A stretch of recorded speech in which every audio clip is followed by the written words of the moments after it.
Salut, alors aujourd'hui on va s'intéresser à un montage particulier qui est malheureusement peu utilisé, je le vois assez rarement, bien qu'il ait des qualités extrêmement intéressantes quand on fait du filtrage.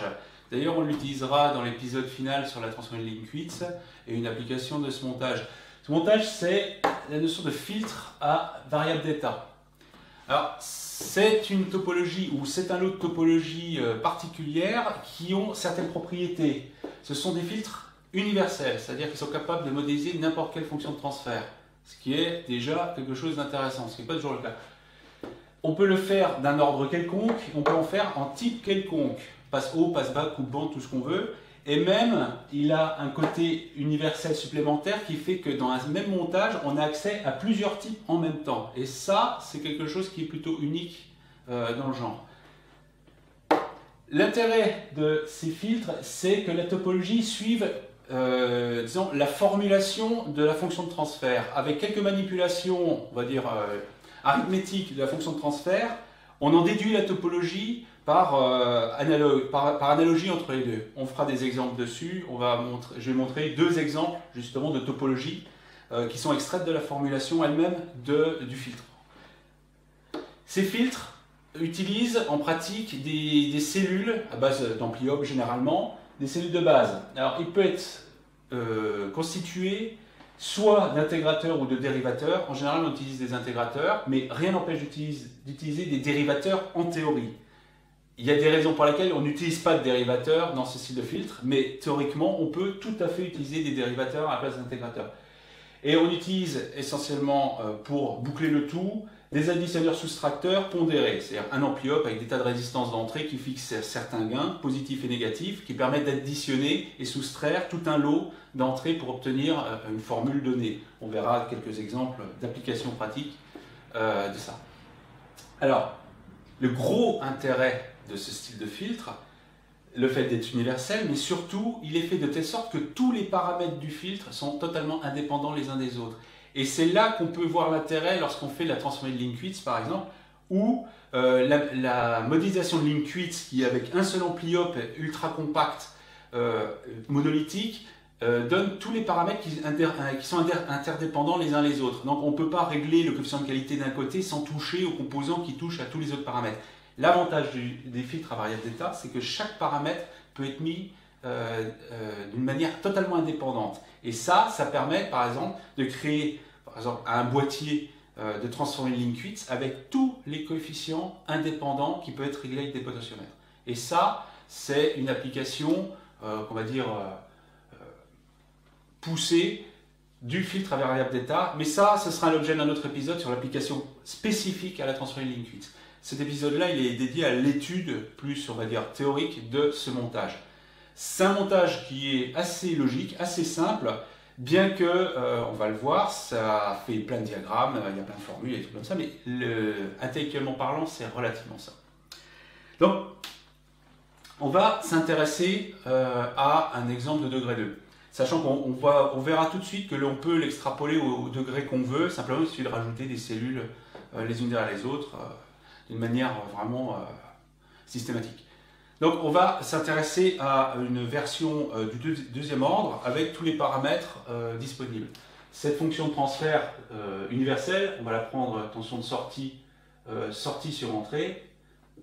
On va la prendre sous la forme, je vais garder mes notations que j'utilise, c'est B2 plus B1P plus B0 sur A2 P2 plus A1P plus A0.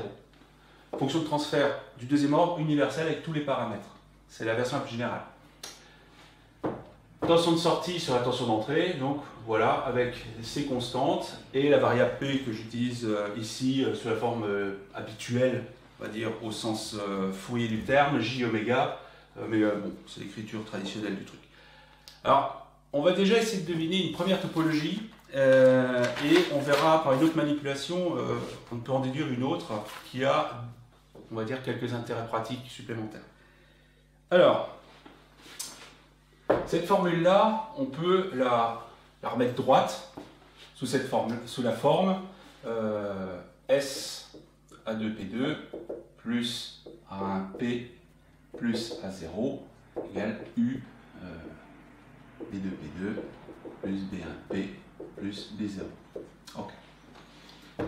Donc on peut ici, on va dire, voir que là on travaille avec des P comme ça. Des P qui sont, on va dire, sous la forme, d'un dérivateur, c'est-à-dire d'une fonction de transfert, un dérivateur du deuxième ordre, etc. Alors, je pourrais continuer ce développement-là, faire toute la manipulation et obtenir une topologie qui utilise des dérivateurs en utilisant cette forme-là. Le problème, c'est qu'en pratique, les dérivateurs sont difficiles à réaliser parce qu'ils deviennent instables en haute fréquence. Le dérivateur ici, dans le domaine temporel, lorsqu'on passe en domaine fréquentiel, devient une fonction en S, comme ici, ou en P, on va dire, ici. Et on voit que le gain, en fait, d'un dérivateur va vers l'infini quand la fréquence va vers l'infini.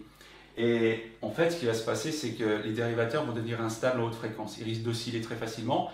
Donc, on leur préfère, dans ce cas, utiliser des intégrateurs. C'est-à-dire que dans le domaine temporel, on se retrouve avec une intégrale, et dans le domaine fréquentiel, on se trouve en 1 sur P. Alors, comme on utilise quasiment tout le temps les filtres à variable d'état avec des intégrateurs, je vais ici diviser tout le monde par P carré, pour se retrouver sous la forme avec des membres en 1 sur P. Comme ça, je pourrais voir que les 1 sur P vont être utilisés sous la forme d'intégrateurs lorsqu'on va passer à la modélisation du filtre lui-même. Donc, je vais diviser les deux membres par P carré, ce qui me fait du SA2 plus A1 sur P plus A0 sur P carré égale, bon là absolument, c'est vraiment de l'arithmétique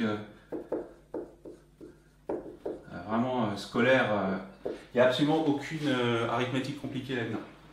Donc je l'ai mis sous cette forme-là. Alors, quand je vais modéliser, je vais trouver la sortie en fonction de l'entrée.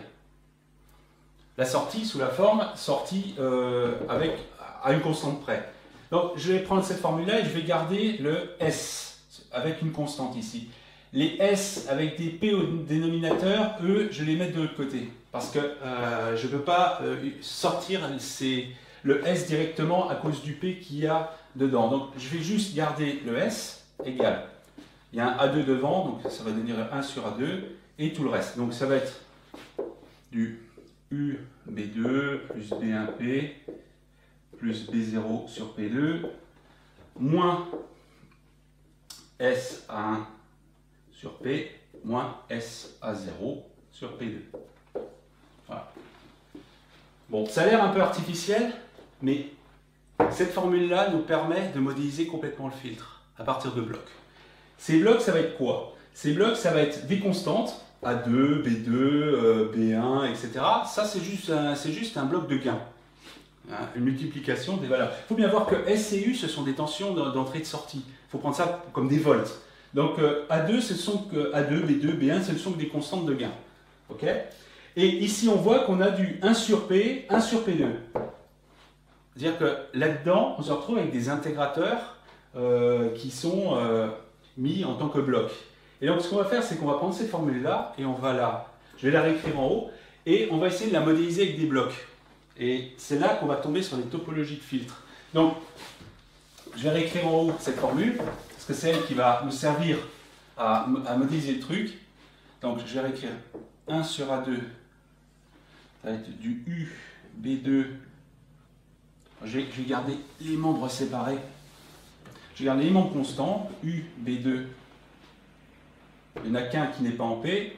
En 1 sur P, il y a plus 1 sur P facteur de UB1 moins SA1 plus 1 sur P, je le mets simplement ici à l'intérieur de la parenthèse pour les P2 là, B0 U, donc UB0 moins SA0. Bon, j'ai juste réécrit la formule sous cette forme-là. C'est vraiment celle-là, réécrite avec uniquement des 1 sur P qui sont en fait les fonctions de transfert d'intégrateurs. Alors maintenant, comment je vais modéliser ça? J'ai le S. Ça, c'est ma sortie. Bon, c'est facile. Le S, il y a un facteur 1 sur A2 pour le tout. Donc, il va y avoir un bloc de gain ici, 1 sur A2. Donc, ça, c'est déjà ça. Ensuite, ici, c'est une somme de trucs, avec des facteurs devant. Donc, je vais avoir une somme de ça, plus cette partie-là. Donc, je vais avoir une sommation ici. Ce qui est l'additionneur-soustracteur, hein, pondéré. C'est-à-dire que je vais sommer avec différents paramètres. Ici, je vais avoir la tension d'entrée, U. OK? Alors, en sortie, qu'est-ce qui va être sommé? J'ai déjà UB2. Donc, ici, je vais sommer via un gain B2, U, directement. Ensuite, j'ai sommé à 1 sur P fois quelque chose. Donc, ici, je vais avoir un intégrateur qui est vraiment égal à 1 sur P en fonction de transfert. C'est une sorte de gain, mais en P. Voilà, un intégrateur, ici, et lui, c'est déjà aussi la somme d'autres choses. Donc ici, je vais avoir une somme. Une somme de quoi? UB1. Donc ici, je vais avoir U avec un gain B1 qui va être sommé. J'ai aussi moins SA1. S, il est là. Donc ici, je vais rajouter un gain moins A1, c'est simplement un inverseur avec un gain de A1, que je reprends en sortie. On est là que c'est orienté comme ça. Donc ici, je rentre comme ça. C'est le sens de passage du signal. On sort comme ça. Ici, on sort comme ça. On rentre. On sort ici. On rentre comme ça. Donc ici, j'ai ça et ça. Et je rajoute encore quelque chose qui était multiplié par 1 sur P. Donc je lui additionne encore un intégrateur qui, lui, passe par une somme, encore de deux termes, UB0 et moins S à 0. Donc le S, et là j'ai un gain de moins A0. Voilà. Et là, j'ai modélisé cette formule-là sous la forme de bloc. Hein? Donc j'ai U qui rentre, j'ai S qui sort. On voit que c'est un système bouclé pour pouvoir remettre les valeurs de S ici, qui rentrent via des gains. Et simplement, j'ai explosé la formule en bloc avec des gains et des intégrateurs qui sont en fait que des opérateurs 1 sur P. Il faut prendre ça comme une multiplication par 1 sur P. Vraiment, c'est vraiment le mapping entre une formule et des blocs. Ce sont des opérations de base d'addition et de multiplication, soit avec des constantes ici, soit avec des variables en P, ici sous forme d'intégrateur. Si j'avais choisi des dérivateurs, ce qui serait passé, c'est qu'ici j'aurais des dérivateurs et les coefficients ici auraient été retournés. Non, P0 et B2, A0 et A2 auraient été retournés. Ici j'aurais moins A2, ici j'aurais 1 sur A0. Et là j'aurais des dérivateurs. C'est tout ce que ça aurait changé si j'avais choisi des dérivateurs ici. Mais bon, pour des raisons pratiques, on utilise essentiellement des intégrateurs. C'est un système bouclé, ce qui fait qu'en pratique, les intégrateurs n'auront pas cette tendance à avoir des offsets en continu, ce qui est un problème récurrent dans les intégrateurs laissés en roue libre. Le fait qu'ils soient bouclés va empêcher ce genre de problème. Voilà, donc voilà la modélisation par bloc d'une topologie de filtre à variable d'état qui modélise ces fonctions de transfert du deuxième ordre à 6 paramètres, B0, B1, B2, A0, A1, A2. Voilà. En pratique, comment ça se ferait en électronique? Ben, ça, l'intégrateur, c'est quoi? Ben, l'intégrateur, ça va être simplement un ampli up avec une kappa comme ça, fait de telle sorte que le produit RC vaut 1, parce qu'ici, j'ai donné 1 sur P, donc le gain, on va dire, de l'intégrateur est de 1, donc ici, le produit RC va devoir valoir 1. Après, on peut rajouter, inclure des gains là-dedans pour des raisons pratiques. Mais ça, après, c'est l'application du schéma. Les gains peuvent être modifiés de telle sorte que ici, le B0 est à 0, c'est pas super pratique. Ici, comme le gain vaut 1, on voudrait que en fait, le gain puisse être à des valeurs plus utilisables. Donc, on va, par exemple, ici, avoir un gain de 2 et puis diviser ces trucs-là par 2 pour compenser. C'est-à-dire, les gains, on peut les transférer ici ou là de telle sorte qu'on retombe sur des valeurs utilisables. Donc, l'intégrateur, ça va être juste un schéma de ce genre. Et ces sommes, ça va être simplement un ampli op pareil, avec des pondérations diverses, comme ça, avec, si on va dire, une résistance de 1, ici, des gains 1 sur A1, 1 sur A2, enfin, des valeurs de telle sorte qu'on ait ces gains-là. Le gain total ici, ça fera ça 1 sur quelque chose, ce qui va faire un gain de A1, A2, etc. En négatif ici, si on rentre sur la broche moins, et en positif, si on rentre sur la borne plus. Donc c'est le schéma universel, avec ici une résistance à la masse,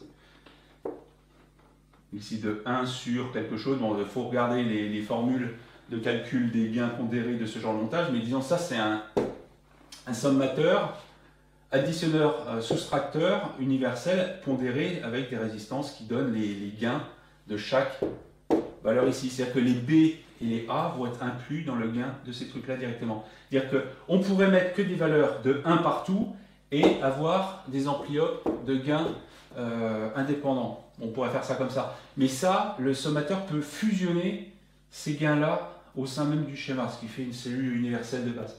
Donc, c'est très facile après de faire le schéma électronique simplement en prenant les blocs et en faisant la topologie directement. C'est ça l'avantage, c'est que tout est explosé en éléments de base. Et la modélisation après purement électronique, elle est élémentaire.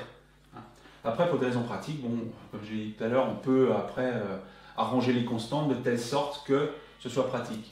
Alors ici, les sommateurs sont aussi soustracteurs parce qu'ici on a besoin de gains négatifs, là. Alors il y a une subtilité quand même ici, c'est que les intégrateurs pratiques, comme ça, sont des intégrateurs inverseurs.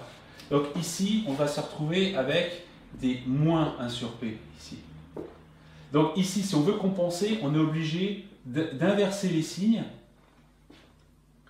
et ici, de réinverser les signes. Donc il faut jouer avec les signes des constantes ici pour rattraper le signe d'inversion qu'il pourrait y avoir sur les intégrateurs pratiques. Alors le plus simple c'est quoi? C'est ici je prends cet intégrateur là, ça va être ce schéma là, donc ici ça va être en fait un intégrateur inverseur. Pour compenser l'inversion ici, je vais être obligé de compenser en mettant les gains dans l'autre sens là. Ensuite là je me retrouve à additionner quelque chose qui est ici remis d'équerre. Okay, donc ça va être correct. À ce niveau-là, je vais retomber sur mes pattes. Mais là, je vais encore avoir un inverseur. Donc ici, je suis obligé là de réinverser les constantes. Mais comme ici, je suis dans le bon sens, il faudrait que je sois inversé ici pour compenser celui-là. Donc si je suis inversé ici, comme ça, c'est fixé, je suis obligé de revenir comme j'étais au début et garder les signes. Et là, je suis retombé sur mes pattes en prenant des intégrateurs inverseurs. J'ai juste à inverser le signe de ces parties-là. Et ça reste tel quel parce qu'il y a une succession de deux intégrateurs qui se compensent. Donc, c'est un peu subtil, il faut faire attention de ne pas faire d'erreur. Il faut y aller progressivement, changer les signes et remonter, rechanger les signes, etc. jusqu'à arriver à avoir fait toutes les étapes pour compenser le fait que les intégrateurs sont généralement imposés comme étant des intégrateurs inverseurs. Donc voilà les seules subtilités. Donc, dans ces schémas-là, on est souvent amené à bidouiller les gains pour pouvoir être appliqués sur un schéma électronique réel, ne serait-ce que par exemple à cause de ça. Mais mis à part ça, c'est extrêmement simple en pratique. Voilà. Donc ça, c'est une topologie. Elle a besoin de 3 sommateurs et 2 intégreurs, soit 5 ampliopes. Bien que l'on puisse faire des intégrateurs additionneurs de ce genre en un seul tenant. Mais bon, là, il faut se méfier parce que là, on tombe sur quelque chose qui est plus difficilement maîtrisable. Je les ai séparés exprès ici, mais on pourrait très bien fusionner tout ça en un seul ampliope, là aussi et là aussi. Ça ferait au minimum 3 ampliopes. Bon, c'est un peu forcé, mais ça pourrait être utilisé. Mais là, il faut vraiment gérer le tout, parce que le gain global du système n'est pas lié par une résistance, mais par une kappa. C'est beaucoup plus délicat. Bon. Quoi qu'il en soit, voilà une topologie qui a l'air assez symétrique et tout ça. Bon, elle a, on va dire 5 ampliopes si on ne veut pas s'embêter à vraiment tout ramasser d'un seul coup. Et le réglage ici de chaque paramètre de la fonction de transfert est indépendant avec des résistances. C'est ça le gros avantage.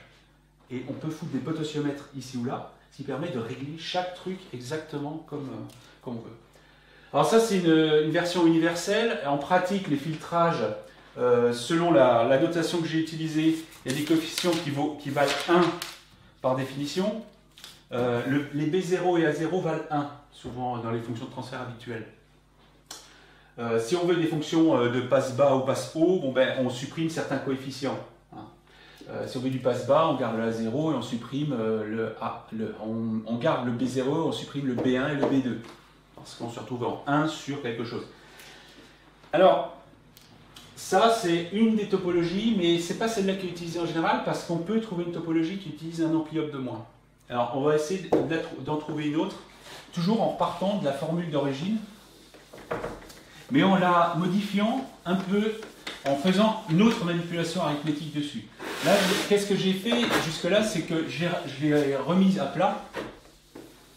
J'ai mis le S d'un côté en fonction de tout le reste, un S à une constante près, et j'ai explicité le S en fonction de tout le reste. Alors, il y a une autre manière de faire, c'est de reprendre la fonction de transfert normale.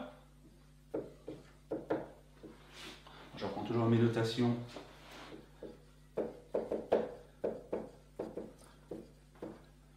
Comme ça, A2P2 plus A1P plus A0. Alors,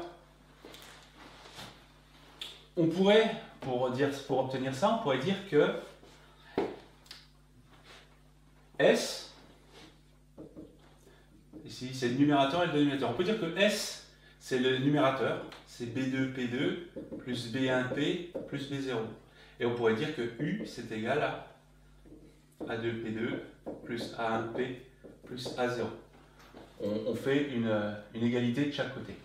Ça, c'est la première chose. Après, c'est un peu artificiel, mais l'idée, elle est la suivante. L'idée, c'est de dire, dans cette nouvelle topologie, il y a un point qui est le point central qui va être commun entre l'entrée et la sortie. C'est ce point qui va relier cette partie-là à cette partie-là. Parce que là, actuellement, tel que c'est là, c'est totalement indépendant et on n'est pas plus avancé. Ici, on n'a pas de notion de U et ici, on n'a pas de notion de S, donc ces deux expressions-là sont totalement indépendantes. Mais on peut se dire, il existe un point dans le schéma que je vais noter, je ne sais pas, je vais noter ça comment j'ai noté ça, moi. On va dire c'est un point K. C'est un point au même titre que S et U, c'est un point interne du schéma, on le retrouvera quand on va le modéliser. C'est un point où il y a une tension particulière, et ce point, il est de telle sorte que on peut réécrire ça sous cette forme fois K sur K. K, c'est un point dans le schéma au même titre que S et que U. S étant le point de sortie, U le point d'entrée. Et au milieu, dans le schéma, il y a un point qui est K. Et c'est ce point, j'ai mis K sur K parce que ça ne change rien en fonction de transfert, sauf que ici, je me retrouve avec un K, et ici, je me retrouve avec un K. Et ce point K relie les deux expressions entre elles. Ok ? Alors maintenant, comment on va se débrouiller avec ça? Alors, le but ici, c'est de lier S et U via le point K. Donc maintenant, comment on va se servir de K pour trouver une topologie? Alors, S, il est dans le bon sens parce que c'est le résultat final. On veut la sortie en fonction de quelque chose qui dépend de K. Maintenant, ce qui nous intéresse, c'est trouver K en fonction de U. Donc, on va retourner l'expression ici. Ce qui fait que, par exemple, A0K égale U moins A2P2 moins A1P, avec des K devant aussi. Au même titre que précédent, on veut juste une constante. D'ailleurs, ici, j'ai passé le A0 de l'autre côté. Ça fait K en fonction de U et de K via des P. Comme tout à l'heure. Alors là, je me retrouve encore avec du P tout seul et non pas du 1 sur P. Après, simplement, ici, le S sur U, je peux diviser les deux par P carré, histoire de se retrouver avec des 1 sur P pour pouvoir modéliser avec des intégrateurs. Ça ne change absolument rien au principe, sauf que ici, le S, ça va être pour moi du B2 plus B1 sur P plus B0 sur P2 fois K. Et U, ça va être la même chose que ça. Donc je vais retourner l'expression, je vais sortir le K en 1 sur P plutôt qu'en P. le K ici, il va valoir donc 1 sur A0, facteur de U moins K A2 moins K A1 sur P. Mais ici, je me suis fait avoir. Ici, je ne peux pas utiliser cette forme-là. Je suis obligé de reprendre ici parce qu'en fait, le A0 va pas être celui qui m'intéresse, mais ça va être le A2. C'est lui qui va être constant et le P2 va se retrouver sous le A0. Donc ici, si je reprends sur la forme 1 sur P, ça va être A2 plus A1 sur P plus B0 sur P2 fois K. Et si je veux obtenir K égale, un K avec une simple constante et non pas des P, ça va être K égale 1 sur A2 U moins K A1 sur P moins K A0 sur P carré. Voilà. Voilà le cas qui m'intéresse. Donc, ce qui m'intéresse maintenant, ce sont ces deux formules-là. C'est le S et le K. Donc le S et le K, ce sont les deux formules qui vont me permettre de modéliser le truc. Et ça va être en deux parties distinctes, liées par la valeur de K. Je vais les renoter en haut. S, c'est K facteur de B2 plus B1 sur P plus B0 sur P2. Et le K en lui-même, ce sera 1 sur A2 fois U moins K A1 sur P moins K A0 sur P2. Alors comment on va modéliser avec ces deux formules-là? C'est simple, on va déjà commencer comme tout à l'heure par la sortie S. Donc S, il va être là, S, c'est la sortie. C'est K fois, alors il y a un point K qui va traîner quelque part. C'est ce point K qui va être le pivot de cette partie-là qui va tomber sur U et cette partie-là qui va tomber sur S. Je vais peut-être le mettre plus au milieu, bon on va le garder là. Donc c'est B2, S ça va être une somme. Donc en sortie, ça va être une somme. Donc on a tout ça. Ce sera le point K. Alors comment je vais le dessiner pour qu'il soit correct? Ça va être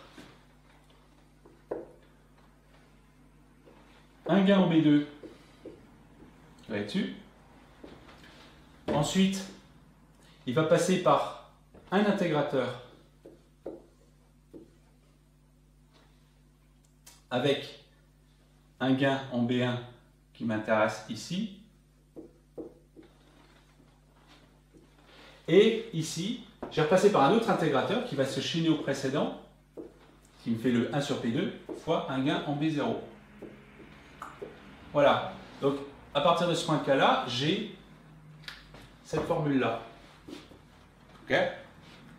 Et maintenant, je veux calculer le K. Maintenant, faire rentrer dedans en fonction de l'entrée. K, c'est quoi? C'est 1 sur 2 fois U. Alors là, moi, j'ai maintenant sur l'entrée U. J'ai un gain de 1 sur A2 ici. C'est 1 sur A2. Donc, ce qui va se passer, c'est 1 sur A2 fois une somme de trucs. Donc, je vais plus le mettre par ici. C'est 1 sur A2. Et ici, je vais avoir une autre somme. C'est une somme avec U dedans. Et je vais avoir ces deux termes-là. 1 sur P, je l'ai, il est là. K, ici j'ai K. Le K sur P, il est là. Là, j'ai ici, c'est K sur P, ça. Ici, c'est K sur P2. Par définition. K sur P fois ici, moins A1. J'ai un gain de moins A1. Je vais le sommer là. Et ici, K sur P2 qui est là, il a un gain moins A0. Donc ici, j'ai juste une autre cellule moins A0 qui va être sommée là. Et voilà, j'ai ma topologie. Une autre topologie qui va faire exactement la même chose que la précédente, sauf que ici, je n'ai que 2 sommateurs plutôt que 3 précédemment. Cette topologie, elle est préférée parce qu'elle économise un ampli-hop. Il n'y a que 2 sommateurs et 2 intégrateurs. Et pareil, toujours des cellules avec des gains. Voilà, donc ça, c'est une autre manière de modéliser ce même filtre à variable d'état, c'est une autre structure. Elle est plus simple et elle est basée sur un artifice qui est le principe d'utiliser un point intermédiaire par lequel va transiter l'entrée et la sortie qui en dépendra. Voilà, c'est une manière de scinder le truc. La méthode précédente, c'était remettre en ligne la fonction de transfert, S facteur 2 égale U facteur 2, et refaire en un seul tenant. Ce sont deux manières de modéliser la même chose. Un filtre à variable d'état, ce n'est pas une topologie particulière, c'est une méthode pour faire de synthèse de filtres. Il y a plein de méthodes pour créer des topologies différentes. L'avantage ici, c'est que a priori, c'est la plus simple, c'est celle qui a besoin de moins d'éléments, et il utilise toujours des éléments de base. Alors comme la fois d'avant, ici on va se retrouver plutôt avec des intégrateurs inverseurs.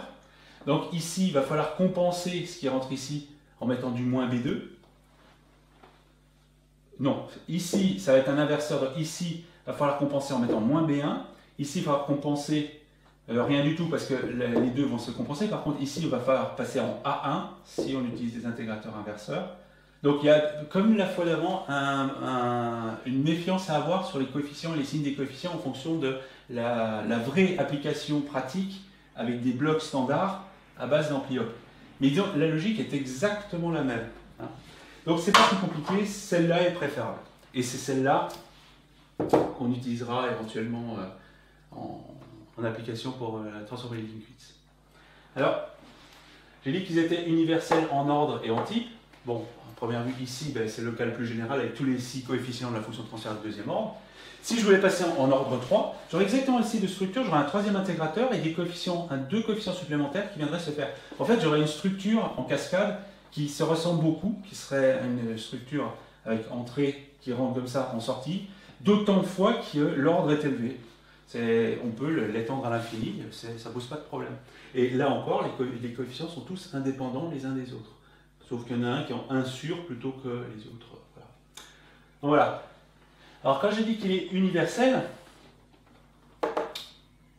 comme j'ai dit au début, il n'y a pas qu'en ordre et en type, c'est qu'au sein d'un même filtre, on peut avoir accès à plusieurs types en même temps.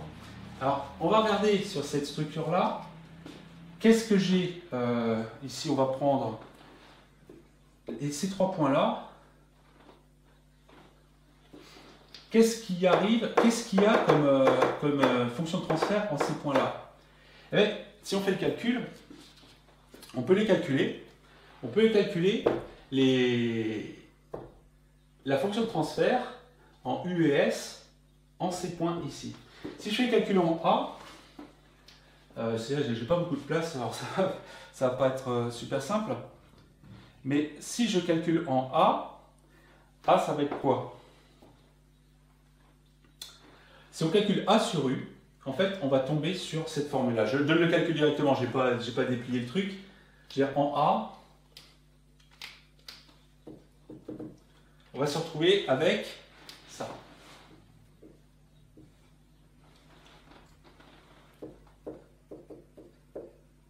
Enfin, j'ai utilisé P plutôt ici. En A, j'ai une fonction face O. En B, j'ai une fonction en P sur A0 plus A1P plus A2P carré. J'ai oublié P carré. C'est normal, j'ai un intégrateur, donc j'ai un 1 sur P qui est passé, donc j'ai divisé ça par P. Donc je me retrouve avec un passe-bande. Non, ça c'est un passe-haut, ça c'est un passe-bande. Et on sait, j'ai encore un intégrateur, et je me retrouve avec un 1 sur A0 plus A1P plus A2P2. J'ai un passe-bas. C'est-à-dire que j'ai le passe-haut, passe-bande, passe-bas directement disponible au sein du même schéma. Alors si j'avais pris les valeurs non pas ici, mais là, là et là, j'aurais juste eu un gain devant, qui est le coefficient B2, B1 ou B0. J'aurais pu avoir un gain supplémentaire. Et si, au lieu d'avoir un seul sommateur ici, je faisais des sommations partielles, par exemple ces deux-là plus ces deux-là ou les deux autres, je pouvais avoir des combinaisons, genre 1 plus P2 sur le truc avec les coefficients A et B, ce qui permet d'avoir des coupes-bandes ou d'avoir les autres combinaisons possibles. 1 plus P, enfin disons au coefficient près, et P plus P2. C'est-à-dire qu'en faisant des sommes partielles ici, on peut obtenir des versions intermédiaires du filtre général. En prenant juste les coefficients en P2 ou en P et 1 ou 1 en P2. Et on peut, sur le même schéma, si on coupe ce sommateur en sous-sommateur, on peut obtenir toutes les fonctions de transfert possibles et imaginables avec une seule implémentation, avec le seul schéma qu'il y a là. Et ça, c'est très avantageux.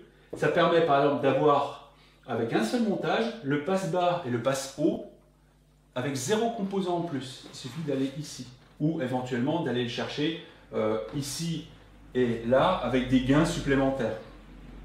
Ou ici et là si on veut d'autres gains, en utilisant le B2 ou B0.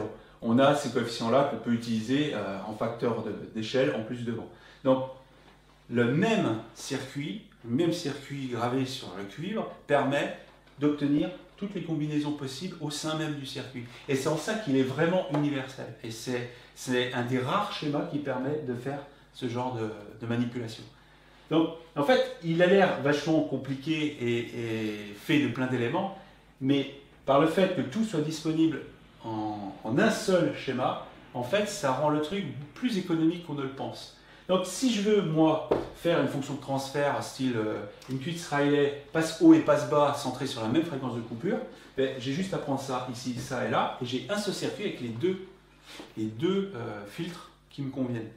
Et en fait, finalement, ça donne quelque chose qui est relativement compact, parce que là, j'ai juste un ampli-op et 2 intégrateurs, donc un ampli-op de chaque. C'est 4 ampli-op pour 2 filtres du deuxième ordre. C'est pas si mal que ça. Voilà. Donc voilà, ça c'était un aperçu donc, des filtres à variable d'état. Alors, c'est pas la présentation qu'on trouve habituellement dans la littérature. On présente souvent les cellules de base, KHN ou TT ici, ou d'autres qui sont des cellules simplifiées, adaptées au passe haut, passe bas conventionnel. C'est-à-dire que les coefficients B, ici selon mes notations, les coefficients B0 et A0 valent 1. Et c'est sur des versions avec moins de degrés de liberté, parce qu'en pratique, on a rarement besoin des 6 coefficients en même temps. Mais dans le cas de Linquist, il est possible qu'on ait besoin de quasiment tous les coefficients en tant que réglage. C'est pour ça que j'ai préféré présenter le cas général, qui est rarement présenté, et toutes ces topologies qu'on trouve, Tautoma ou KHN ou d'autres, hein, dérivent de ce genre de trucs, mais sont des versions simplifiées de ça. Ça, c'est la version la plus universelle possible. Et l'avantage vraiment de ça, c'est qu'on peut vraiment modéliser ce qu'on veut sans aucune difficulté. Et le fait de pouvoir, dans le cas des filtres, avoir le coefficient de qualité qui est décorrélé de la fréquence propre, etc., ça rend vraiment le réglage beaucoup plus aisé. Et là aussi, c'est un système bouclé. Les intégrateurs sont entièrement bouclés.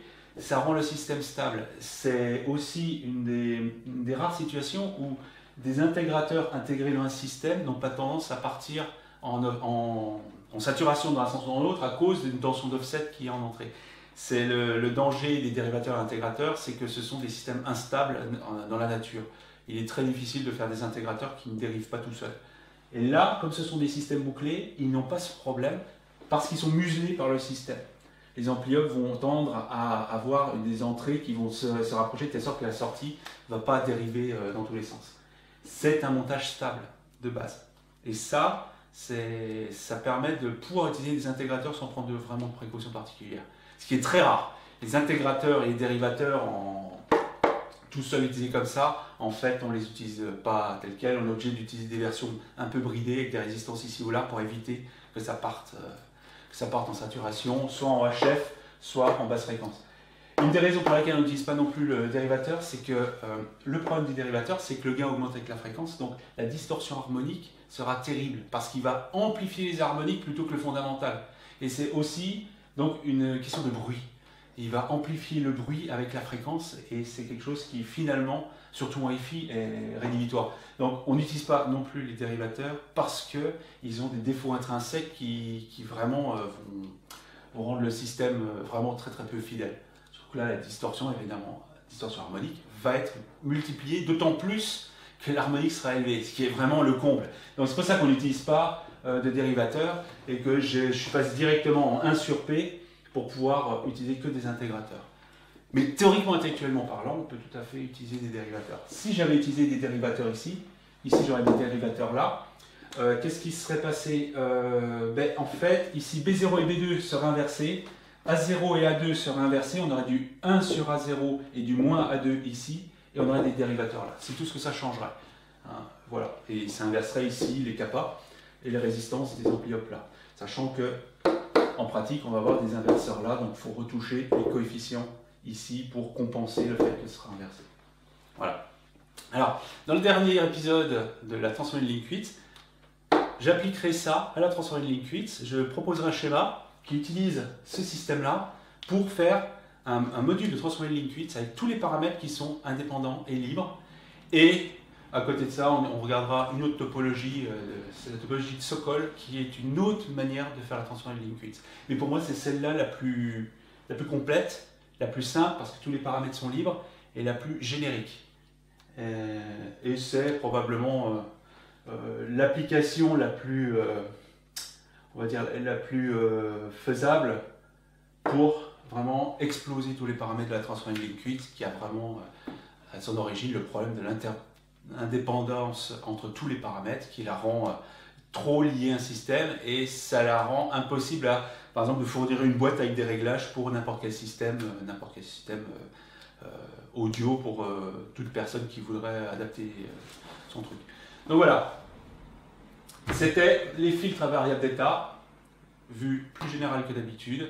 Voilà, rien de bien compliqué, beaucoup de dessins, beaucoup de formules, mais finalement que des principes extrêmement simples à comprendre.